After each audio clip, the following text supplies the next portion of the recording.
Welcome to Blackxecutive Podcast, where we share inspiration and actionable advice for Black creatives going pro. I'm your host, Jazz.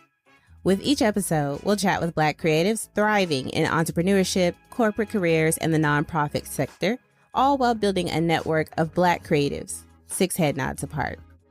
Enjoy the show, where the dreamers become doers and the aspiring become inspired. Let's get started. Hello, and welcome to the show. I'm your host, Jazz, and today we'll be talking to Jason and Ashley, the creators and hosts of the Loveology podcast. Welcome to the show, Jason and Ashley. Whoop, whoop. Hi. Thanks for having us. What's up? How's everybody going on? Thanks for having us, man. This is awesome. Thanks for agreeing to come on to this show. And what I'm really hoping to do with this podcast is highlight content created by Black creatives in the field, providing representation and kicking down doors for those to come. So today I want to talk to you a little bit about your experience, how you came up with your idea, and what it took to turn your idea, your dream, into what we know today is Loveology podcast. So let's start by just warming up. Tell us a little bit about yourselves. Well, a little bit about us, babe. You want to take that away?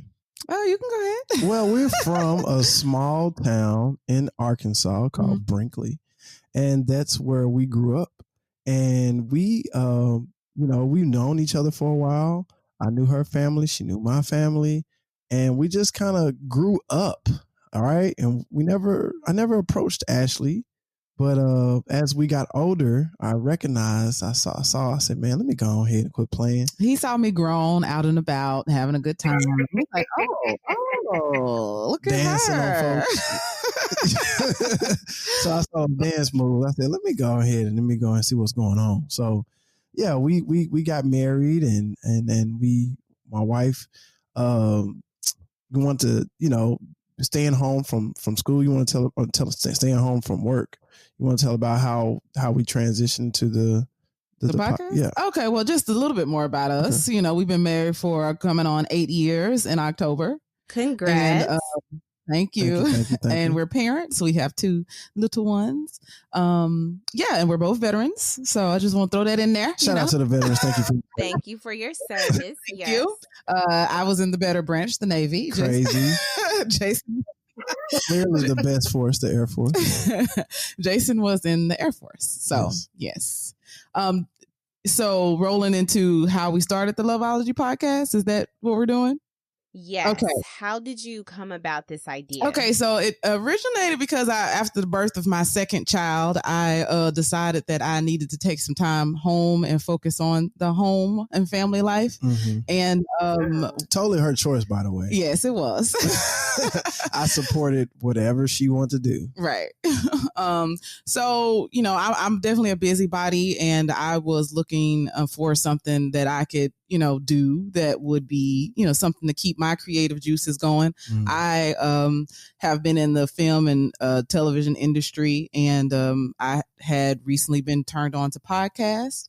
They have been around for years, but I didn't know anything about them, but had been turned on to those. And I just thought that that may be something that I might like to try. So, now I have a new baby, and I'm thinking about, well, what do I want to talk about? And it just couldn't be too time consuming. And, I just thought about it. I was like, well, me and Jason, we have a pretty good relationship. And well, basically tell about when you was in class. Well, so when I did go to film school out here in LA, and when I was in my film class, we had an assignment, like an audio assignment, where we were supposed to record something. And I picked Jason we just had to record something, interview somebody quickly, just to make sure that we were recording the audio nicely. So Jason is the closest person to me. So of course I grabbed him and was like, hey, let's go record something for my homework. Right. In the closet. In the closet. So Jason and I, did a quick recording. He's being his silly self as normal, as usual. And we played this audio to my class. And I was in a very unique school where there was a lot of students from different countries. Well, everybody other than Ashley was from a different country. Well, in my class. in her class. Now, that's pretty dope. Yes, it was. It was a great experience. It was awesome to have a person from Saudi Arabia, a person from Amsterdam, a person from 3 people from China, Like literally not like when she say from, like they're over here on a student visa. Exactly. So it's like their first. Yeah. They really couldn't even really understand English as much. Right. It's the Chinese people. Yeah. She had to kind of translate a little bit. Right. So basically when we played this audio, all these people, it was about 7 of us, and they're all from different countries, and all of them were just laughing, and I was like, oh, is Jason funny or something? Like, I didn't know. But y'all don't know, but Ashley is my biggest supporter and my biggest hater all at the same time. She hates me all the time, but it's all love.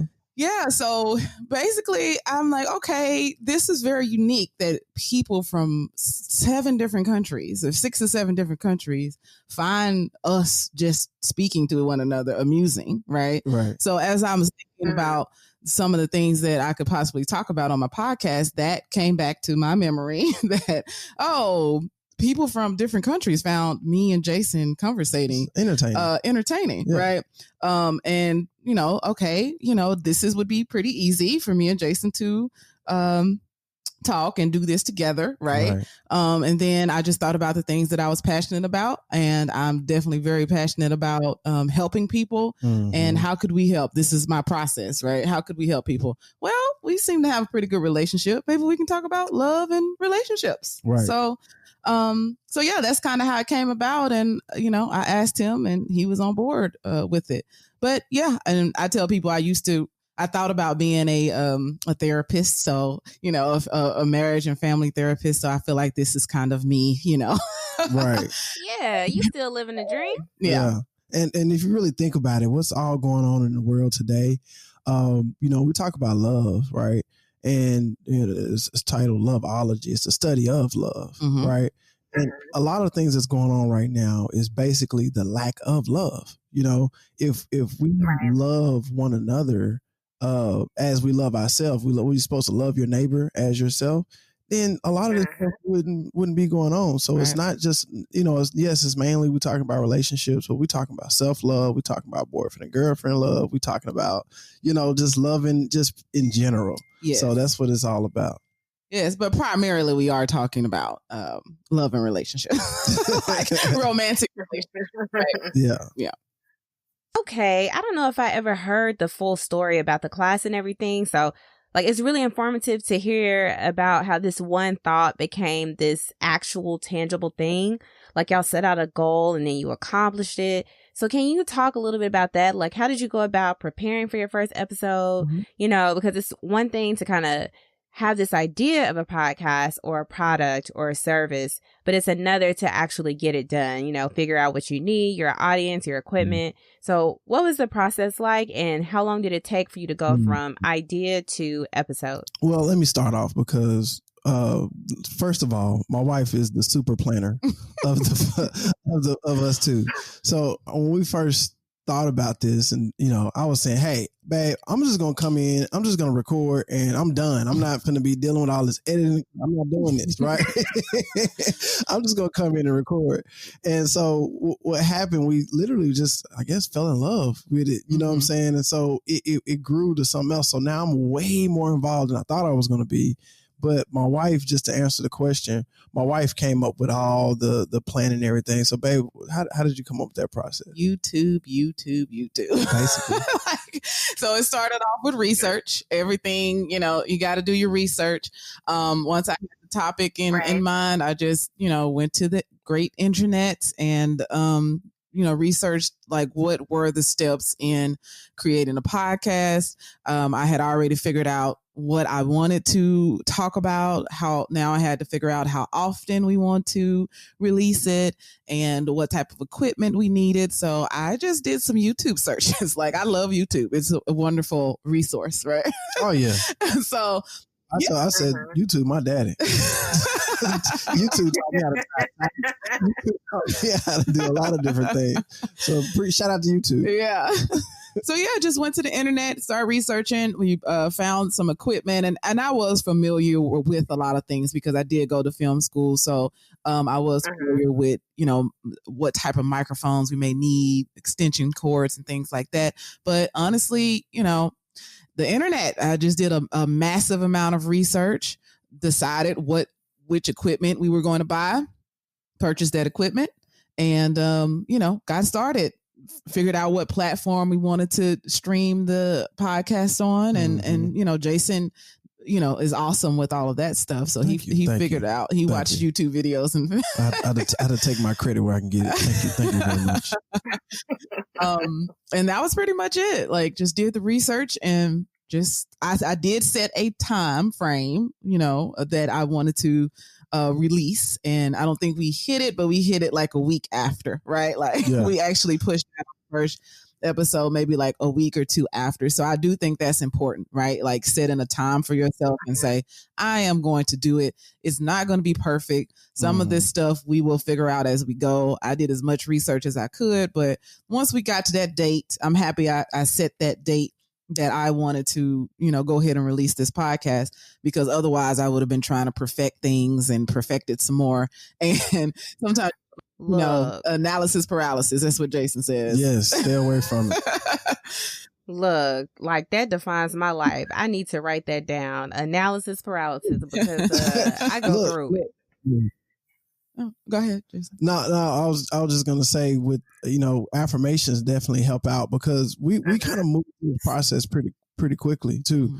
As soon as we got the name, it was like, oh, it was it. Like, and then I saw the image in my mind, what it was gonna look like.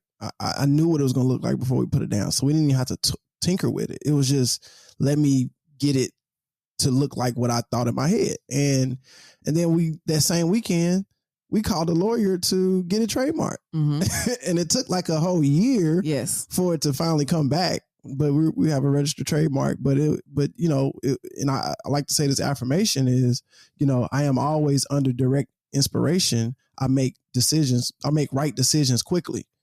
So, affirmations, I think, is a key to help you maneuver through this journey called life. Yes. Oh, yeah, for sure. Like, I have a board of my own, so I'm definitely of that mindset, too. I'm with you. I like how you apply that to everything, business, too, because I know that sometimes affirmations can be seen as, like, borderline spiritual, religious, but hearing affirmations apply to business moves, daily tasks, just things you do during the day. Remember to say those things throughout the day, and not just like a morning or evening ritual, but an ongoing process of like feeding your mental, like an active dialogue with yourself. Like, that's really a heavy application that we may not consider sometimes. Exactly. Okay, so like now you've been saying your affirmations and you're all hyped up, like you ready to go. How did y'all get into the market? Like, how did y'all figure out who your target audience would be? How did you start marketing and reaching out to prospective listeners? Or did you kind of just create the content and then put the rest of it out there to see who would listen? Well, I think I am the marketing guy, marketing guru of the two. And, I always been in sales, ever since I was a kid. I used to go knocking door to door to cut people's yard. I used to pick up cans. I used to pick up spare parts on bikes and put them together and sell it. So that blow pops, like CDs, you name it, I've pretty much done it. I like to, make money off of legal ways, right? And so, after putting this podcast together, I don't know, I think I came across something on YouTube about finding your avatar, right? And so we kind of imagine, we just closed our eyes and kind of imagine to see what type of person would listen to us and receive this information, and for whatever reason, I don't know, I just kind of gravitated towards a younger Black woman, probably in the ages between 25 to 35, that could readily, receive this information. And that, is that who's listening to us now? I think that is. I think that's our avatar, the majority. But we having more and more guys are listening to us, more older generation listen to us, because we like to put it out there that we're not experts, and I think that's key. We're not experts. Can't be. Because some people get turned off if you're trying to always constantly tell them you're doing this wrong and we're doing it all right. No, we still mess up. I'm learning. You know what I'm saying? I've grown so much since I started this thing. Since we started this thing, so I think I just closed my eyes and I just visualized who would buy this podcast for free. And I thought I just kind of gravitated towards. Like I said, 25 to 35-year-old woman, you know what I'm saying? And I think that's who's listening to us. Yeah. Yeah. And I just wanted to say, to really break down that process, Jason, of just really thinking about the content that you're creating and like you said, thinking about who wants to hear this and just really, really digging in, getting very detailed, just like you said, the age, the nationality and everything. Right. Yeah. Right. Exactly. Because, it was going back to age, you have some older people. It's funny when I'm out and about, I have my Loveology hat on, my shirt, and they ask what it is, and I say it's a love relationship podcast. Oh, how long you been married? No, they didn't. Well, I got kids more than you. How you gonna tell me what? And it's like, well, sir or madam, we get a lot of this information from people that's been in the game 50, 60 years. We get our information from books and, documentaries and, so it's not, we do give out some insight of our relationship, but it's majority we talking about just relationships or just love in a whole, as a whole. We're talking about the study of love. So no one can really know everything there is about love. Everybody's a student. I don't care if you've been married for 80 years. You're a student to the game. You're still a student. I like that. I like the idea that you highlight, A, that y'all spend a lot of time researching, and B, that you're still a student and you're always learning, even as, you're podcasting, you're learning more about yourselves and your relationship. So what made y'all pull in research and not just have a show based on personal experiences? You hear some podcasts that are super heavy on their personal lives and it's very opinion based, but it sounds like y'all have a nice mixture. And I have listened to a lot of your episodes. And I know that y'all have this balance of your personal experiences, and then you have research backed evidence to support some of the claims that you make. Well, real quick, I think it goes back to the beginning. If we already thought to set this podcast up for the world. This is not just for Arkansas. We live in Los Angeles now. It's not just for the West Coast or just the United States. No, we started off with a worldwide audience with Ashley's first assignment. So we're looking at the world on this. So we can't be so closed in to our relationship in the United States. You know what I'm saying? It's other relationships out there in the world. And so therefore you got to we got to break it down to the basics. You know what I'm saying? That everybody can feel this. And we, I think we have accomplished that by, charting in a lot of different countries. We just charted in Colombia and England and, all over the place. Shout out to India. We charted over there. So yeah, we charted in a lot of different countries. So I think we accomplished that. But babe, what you got to say on that? Yeah. I mean, so just to piggyback on what you're saying, our experience is very limited, right? We have a lot of experiences, but it's so many people out here in the world, right? It's so many different types of relationship and so many different experiences. So, we started the podcast with the word Loveology, saying the study of love, because we want to study it. And we say in our intro that we're not the experts. So, we came in with this idea of, we are going to be studying it and just kind of regurgitating what we've learned, right? Because and through our personal experiences, but also through research because, like Jason said, we have learned a lot. So we never claimed that we had all the answers. So therefore we have to keep researching, and we have to reach out to other couples and, and find out about their experiences. There's just some things that we can't talk about. Like we had an episode about blended family. Exactly. We don't have a blended family. Exactly. So, we have to reach out. We reached out to a therapist for that. Mm-hmm. But we really want to help couples, blend their families successfully, right? Correct. But we can't. Our experience is limited. And like situation. You said, we brought an expert on, right, to talk about that. We're not experts on that at all, right?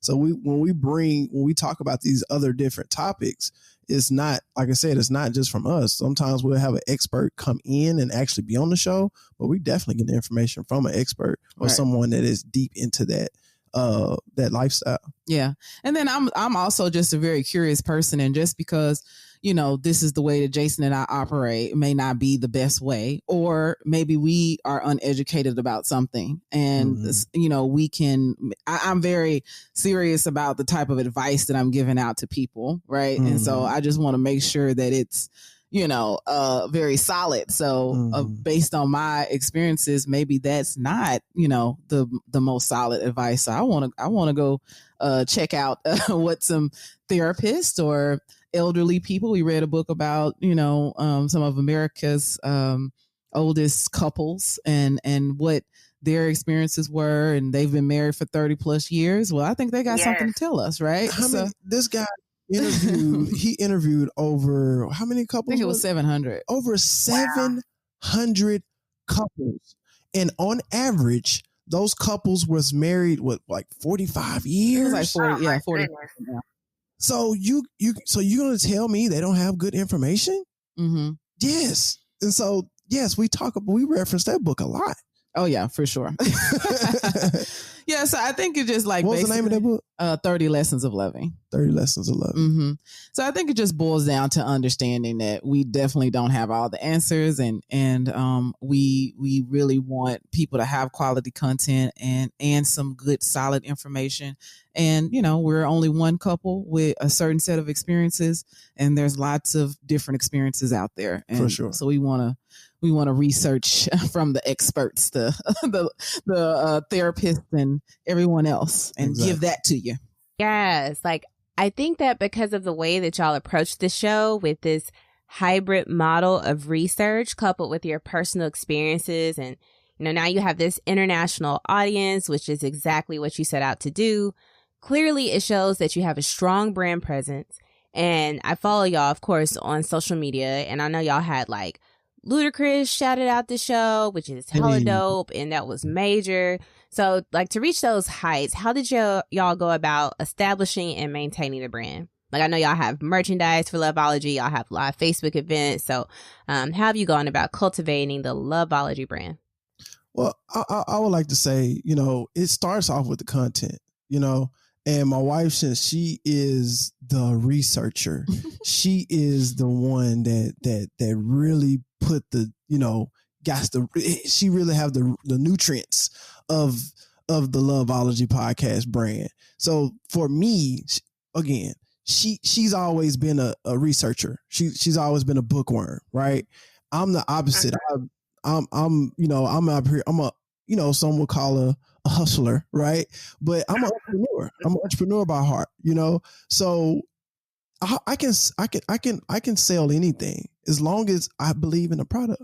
And so by actually having this awesome enrichment of ideas and information, it's like it's easy to keep it going. So from there, I'm just constantly figuring out, okay, how can I evolve? How can I, it's constant. It's just a constant thought. And I think that goes into play. That's how I always been. So it's just constantly researching on my end. How can I make this better? What can I do? Go to YouTube. What are the top podcasts are doing out there? How can I emulate what they got going on? So, it's just constantly figuring out how can I do better than the last episode. Yeah.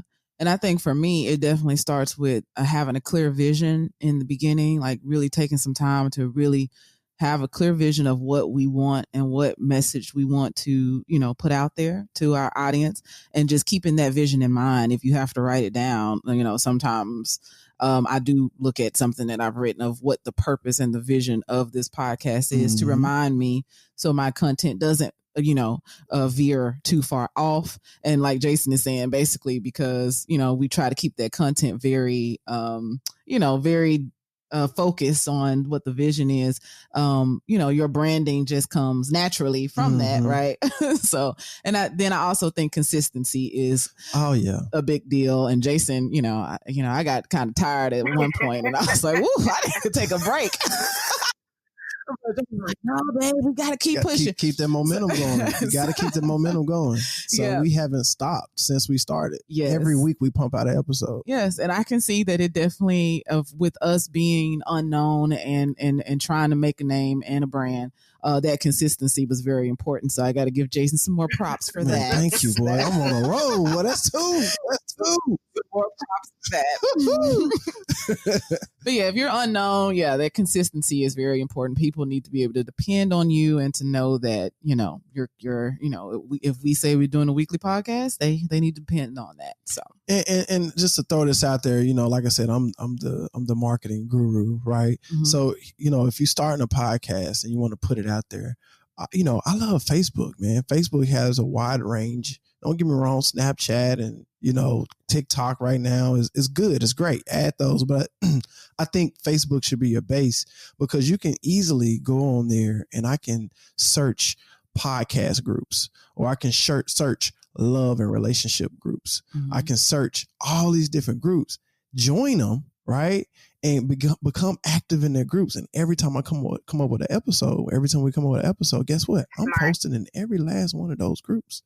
And so you pick up followers, you pick up, say, hey man, this guy, I just got a guy today. Just call me, because we did we upgraded our brand by with these videos. People are so visual, and so it took our podcast to another level. And so he asked me, he's like, man, who do your videos, man? I got to do it because it looks so awesome. And I was like, well, I do, And so, so people reach out. He has his own podcast, a sport podcast, but he want a video made. And I can do that for him as well. But we're creating a bond, you know what I'm saying? And he's going to tell more people about my podcast, and it's going to get out there. So I think consistency, like she said, but also, strategic focus consistency as well. Right. I second that idea of leveraging Facebook groups as a networking tool. So I'm big on Facebook groups. I'm in several myself because they really allow you to tap into these niche communities. And it's a really great tip that you just dropped. It's a gem for people trying to get started with a podcast, or really any business, especially if you don't consider yourself to be an extrovert, right? You're not an extroverted networker. So, going on social media, you can find a group and become active and get started with networking, and it's super low stakes. Yep. Yeah. And also on Twitter, you can do similar. I type in the search, I say, podcast recommendations, and people on Twitter all the time are at every hour on the hour asking, hey, I'm looking for a new podcast. Give me some recommendations, and I got a little blurb I give them, and I give them my link, and I post it like that. And it shows it's work. Don't get me wrong. It's work, but you'll pick up new followers that way as well. Yeah. And I did want to mention too, just even with that, understanding where your audience is, on which platform would they most likely be to, because, we had a discussion about Facebook, and we actually feel like our audience would be there more than it would be on a TikTok, maybe. Correct. Or I don't know. I don't know. TikTok is emerging now. So maybe Snapchat. But TikTok was more of considered, I guess, a younger. Yeah, but now I feel like it is crossing age boundaries and all this other stuff. But Facebook seems to have a more mature, crowd, right. Older crowd maybe that's around our age, and people who are in the midst of being married or in serious relationships, which those are the people that we primarily talk to in our podcast. So Facebook, really, taking a look at which platform is the best, where that your your audience is most likely to be. Correct. So knowing your audience is clearly a key here, right? Because that's something that I've heard y'all say a lot. Just being aware of your audience, knowing who they are, how to reach them, where to reach them, what kind of content they want to hear, and specifically for Loveology, thinking beyond your own relationship. It's been huge for y'all in expanding your brand. You brought in international listeners, you bring in couples of all ages. So y'all have already just dropped so many gems already. Is there any additional advice that you would give to a new podcaster who's trying to get off the ground with a podcast and they don't really know where to start, but they just are trying to get into the game?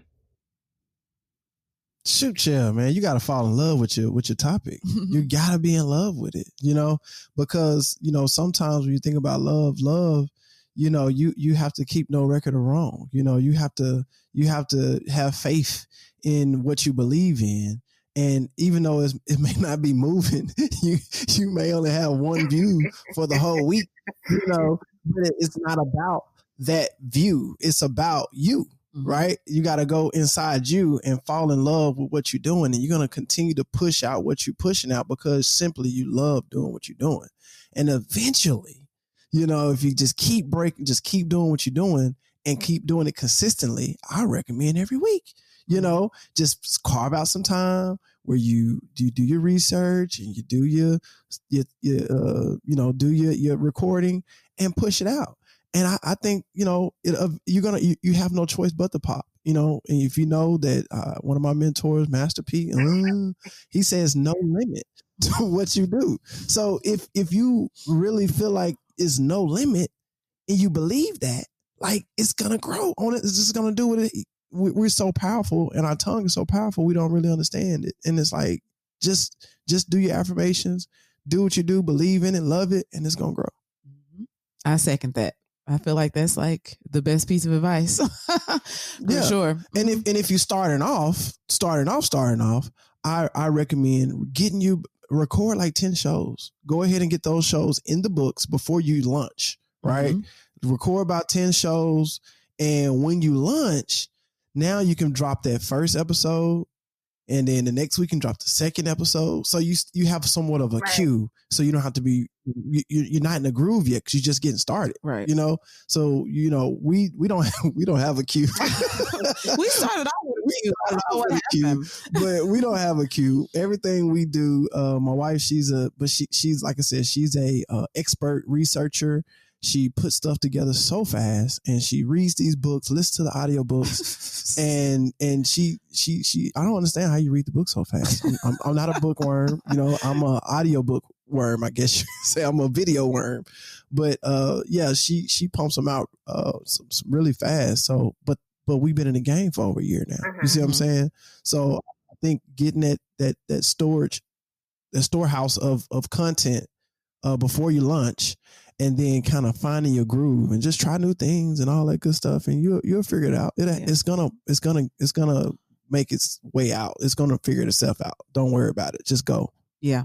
And then some people actually say release, a few episodes once you launch too, because sometimes people are, they really enjoyed it and they want to hear something else. And I feel like now we're kind of growing at a more exponential rate, right? Yeah. Because we have so much material for people to choose from now. 72 episodes. Yeah, 72 episodes. So once people hear one episode, it's like, oh, let me listen to another one. Let me listen to another one.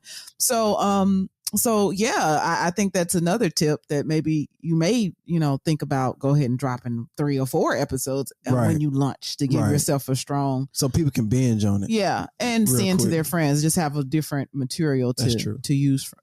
So record 10 and drop about 3, and then every week drop 1. Yeah, that sounds like a really solid strategy. To just get you out the door.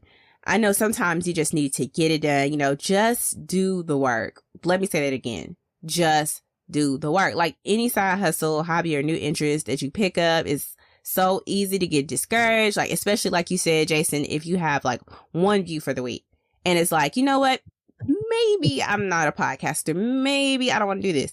But if you keep creating content and putting it out there and you have work in the queue, it'll give you some time to have your podcast kind of sit on the market, get views, the chance to rack up, and keep your motivation going. And also make it campaign it, before you lunch, let everybody know you about to lunch. Mm-hmm. That's the key. You're going to go ahead and get that Facebook group going. Yeah. Go ahead and get that Facebook business page going. You see what I'm saying? Go ahead and get these business cards going. If you truly believe, I know a business card is a little bit different now since it's COVID. Nobody won't know, but still, go ahead and get these things going. Get your your brand going. When we launched, we already had T-shirts. We already had all these different apparel. Everything was already set up. And here's another tip that you can do that it doesn't cost you much. You can use a print on demand company. They call them POD, print on demand. And the one that I use is it's a few of them out there, but we use Printful. And Printful.com, you can go on there, set up your account with Shopify, right? And you can take your logo and you can virtually put it on a shirt and you can put it on your website and then people can buy it. And so when people purchase that shirt, you don't have the inventory. The inventory is somewhere else. You see what I'm saying? And so they'll buy the shirt. And the shirt may cost you, the podcaster, $20, but you may want to put like a $5 charge on top of it. So the shirt's $25. You make $5, and you don't have to print the shirt. You don't have to ship the shirt. You don't have to do anything.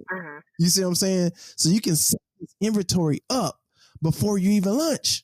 So, and you can have the website going, and it'll show, hey, you go ahead and support our show. We'll go ahead and get your shirt now. Right.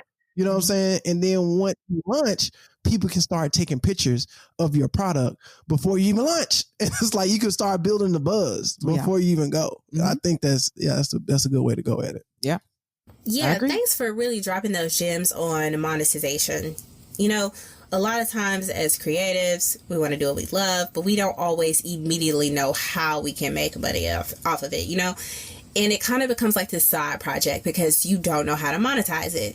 But if you can take something you love and nourish it, like it can go from a side hustle to your full-time job, like a whole business. Yeah. Before we wrap up, I know that y'all have an international audience and y'all don't necessarily highlight any one particular race, but this podcast specifically is about Black creatives. So how do you feel that your podcast is impactful to the Black community and Black culture? Y'all are clearly a phenomenal representation of Black love, especially at a time where there are these stereotypes that Black people don't get married, they don't stay married, all of these misconceptions, and y'all just come through and you crush all of it. So how do you feel like y'all impact the community? Go for it, baby. Oh, thank you. Well, from what you just said, representation, just by the very act of us being who we are, right, and hopefully can serve as a role model for someone. But definitely, sometimes in the Black community, we don't get, when we go outside of our home, we don't get the sort of respect, the love, the care that we need, right? So I think that it's just really, really important for us to have a safe haven at home, right? And so again, that's why I'm just very, very passionate about people having healthy relationships and being able to get that love and support that we kind of desperately need more than other people because of society and the way society treats us. So hopefully that's the biggest impact that we're making. I want people's home life and their relationships to be solid, and I want them to be happy. So any tools or whatever we can give to people to help them create better relationships and marriages for themselves, that's what I'm trying to do. and for me, I always, I feel like, being in a relationship, life is already difficult, right? The journey of life is difficult, especially I don't want to just say it like that, but from where we come from, the Black community, it's difficult, right? And you want a partner to travel to go on through this journey, and I think we're showing that, man, it's actually benefits of having a cool partner that you can be honest about who you are. Just get this out the way, get all this stuff out the way so y'all can, take on the world. You see what I'm saying? And I think we're showing that's what we're doing. We're showing that, we're giving examples that, hey man, if you, do what you need to do, communicate with each other. I think communication is so important. I think it is the key, because with proper communication, there is trust, and that's the foundation of any relationship, communication and trust. And so once you have those two things as your cornerstone in your relationship, the sky literally, you just take off, and people will judge you off the fruit that you bear. And we're bearing fruit, and it's like, we're not bearing it, but for the fruit, we're bearing it, we're doing the work, and just fruit is just popping up. And so hopefully people can bite off the fruit and say, hey man, I want my own tree. And grow your own. So hopefully that's what we're accomplishing. Hopefully more and more people talk about love. I know someone said, man, such and such talking about love podcast. They copying off of you. And I'm like, no, brother, that's what we should be doing. Yeah. The more we need more people talking about love, because again, what's going on with the world today? Hate is basically the lack of love. So you got haters. We're lovers. We're the opposite. We love what more people. We want more people to talk about love and relationships, because for whatever reason, it's they took that away from our the family structure. And so people sometimes don't look at as a marriage or a relationship as a cool thing to do. But it actually is, and it's very, very beneficial. For all the fellas out there, if you're dating, you spend a lot of money on them dates.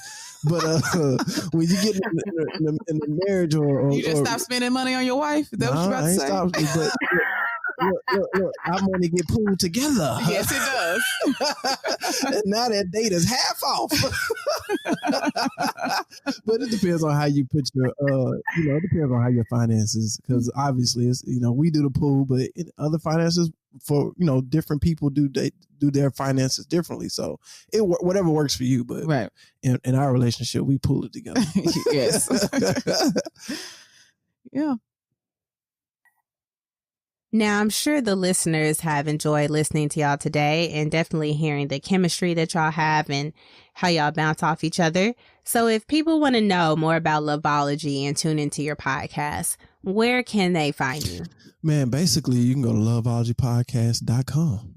That's basically where we're at. But if you want to listen to our live or our actual podcast, we're on Apple Podcasts, Google, Spotify. We're everywhere. iHeartRadio. Wherever you can listen to a podcast.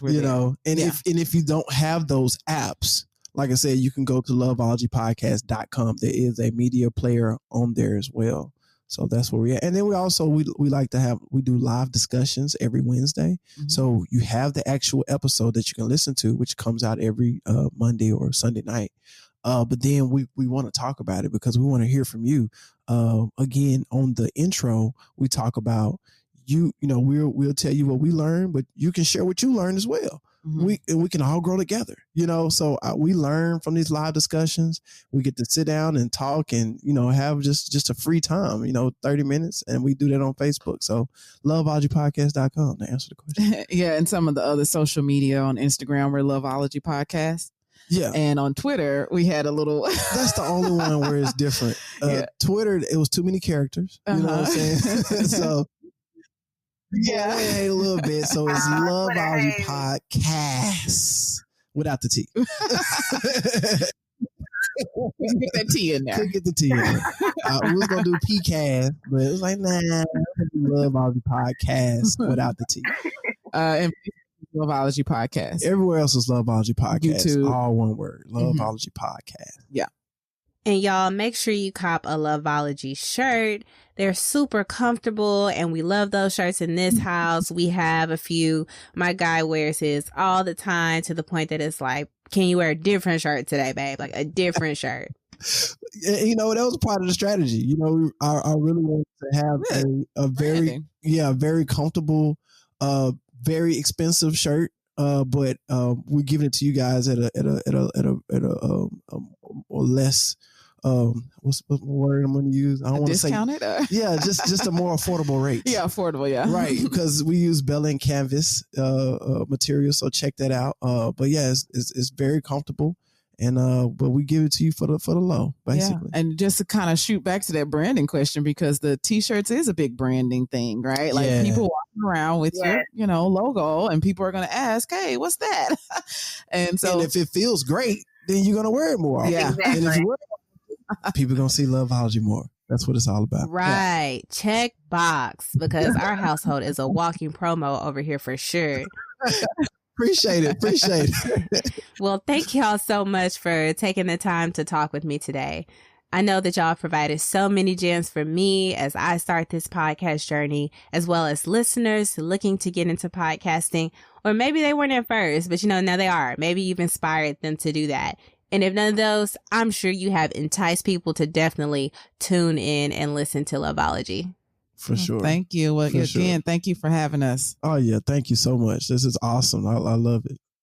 Wow. What another great episode. I hope that you all learned something from Ashley and Jason's story about building Loveology podcast. Even if you are not an aspiring podcaster, I think there are several great tips that you can take note of. If you're driving, if you're out and about and didn't have time to take notes, here are some quick takeaways that I have for you. Number 1, find areas where you naturally excel and capitalize. Ashley and Jason's success with Ashley's class showed that, number 1, people really love to hear them interact with each other. Number 2, other people may want to hear that. And with her being in a class with international students, that potentially could have been an international audience, and they turned out to be right in that hypothesis. Number 2, know your audience. Spend time researching them, find their spaces, learn who they are, where they are, how to best reach them. Leverage Facebook groups or wherever your audience is, Instagram, Twitter, TikTok. Figure out who they are, where they are, and know them. Number 3, be about your business. Jason got onto everything that he needed to do business-wise early on, trademarking, marketing, and monetizing. So think about monetizing early and often. Out the gate, Loveology already had t-shirts ready to go. They already had their trademark ready to go. So start with a strategy and allow it to shape and grow as your brand grows. Number 4, avoid analysis paralysis. Term of the week. Analysis paralysis. Just do the work. Put things into motion and the rest will follow. Just get it out there and give it a try. Sooner you can get things going, the sooner that you can learn from where you started and evolve.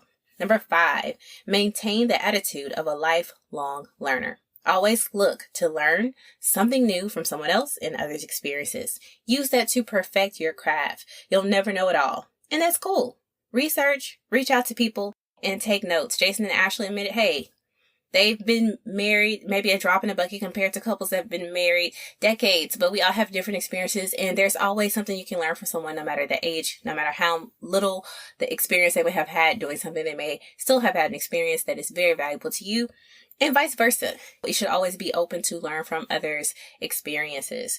So those are my 5 key takeaways from this episode. I hope that y'all enjoyed it and you'll give it another listen.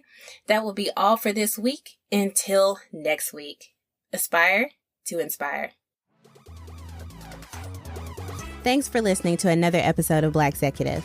If you enjoyed listening in on this convo, leave a review on Apple Podcasts or wherever you found us. Follow us on Facebook, Instagram, and Twitter at Blackxecutive. Have something to add to the conversation? Visit blackxecutive.com to leave feedback, and your thoughts could be featured on a later episode. While you're there, pick up your exclusive Blackxecutive gear and rep the culture. And spread the knowledge. If you know a Black creative trying to go pro, a corporate mogul looking to advance, or a cousin that's always hustling but never gets an idea going, drop them a link to the show. Until next time, keep aspiring to inspire.